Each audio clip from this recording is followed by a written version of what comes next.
कोणत्याही रोग किंवा आजारांवर उपचार करण्यासाठी जगभरात प्रामुख्याने 3 वैद्यकीय शाखांचा उपयोग होतो। त्यापैकीच एक म्हणजे होमिओपॅथी। जगभरातील अनेक देशात होमिओपॅथीचा वापर केला जातो। होमिओपॅथीचे संस्थापक डॉक्टर सॅम्युएल हनीमन यांच्या जन्मदिनानिमित्त आजचा दिवस होमिओपॅथी दिन म्हणून साजरा केला जातो। या उपचार पद्धतीचं महत्त्व आणि त्याच्या सद्यस्थितीतील उपयुक्ततेबाबत बी न्यूजचं विशेष वृत्त। साबुदाण्यासारख्या 2 किंवा 4 गोळ्या तोंडात टाकायच्या किंवा 2-4 इंचीच्या बाटलीतील औषधी द्रवाचे 1 किंवा 2 थेंब जिभेवर टाकायचे। कुणालाही सहज घेता येणारं, फार कडू नसलेलं किंवा टोचाटोची करायला न लावणारं औषध म्हणजे होमिओपॅथी। जगभरातील वैद्यकीय विश्वात प्रामुख्याने 3 शाखांचा वापर होतो। ॲलोपॅथी, होमिओपॅथी आणि आयुर्वेदिक अशा या 3 पॅथी आहेत।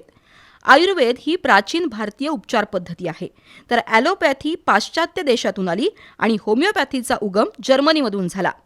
पूर्वी होमिओपॅथी उपचारांवर लोकांचा फारसा विश्वास नव्हता, पण हळूहळू त्याची उपयुक्तता आणि परिणाम नागरिकांच्या लक्षात येऊ लागले।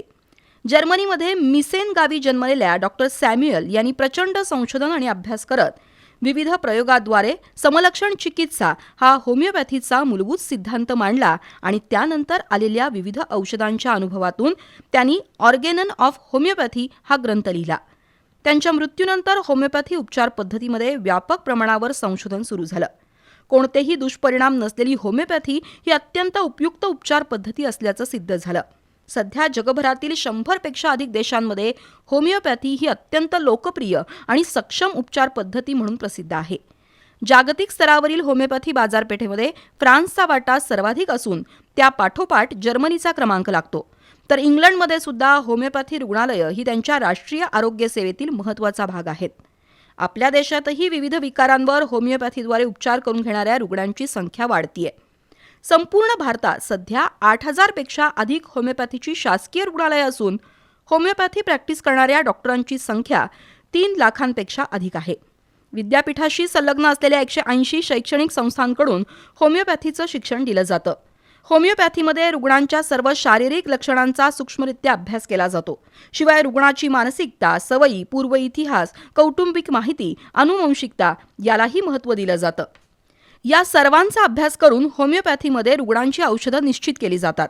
संधिवात, मूळव्याध, मूतखडा, सोरियासिस, दमा, ॲलर्जी, कॅन्सर, यकृताचे विकार, किडनी फेल्युअर अशा जुनाट आणि गंभीर आजारांवर होमिओपॅथिक उपचारानं नियंत्रण मिळवता येतं।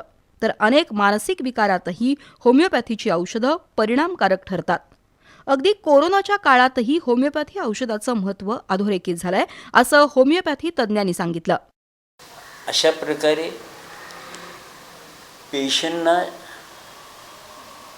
छोट्या छोट्या बाळांना, प्रेग्नंट वुमन्सना ही औषधं दिल्यानंतर आपल्याला चांगले उपाय, चांगले परिणाम दिसून येतात हे आपल्याला लक्षात येईल। होमिओपॅथी शास्त्रामध्ये सातत्यानं नवनवीन संशोधन होत असून भविष्यात आणखी काही विकारांवर होमिओपॅथी औषधाद्वारे मात करता येईल अशी परिस्थिती आहे। कोणत्याही व्याधीच्या मुळाशी जाऊन ती नष्ट करत फारसे साईड इफेक्ट नसलेली उपचार पद्धती म्हणून होमिओपॅथी आता जगमान्य झाली आहे यात शंका नाही।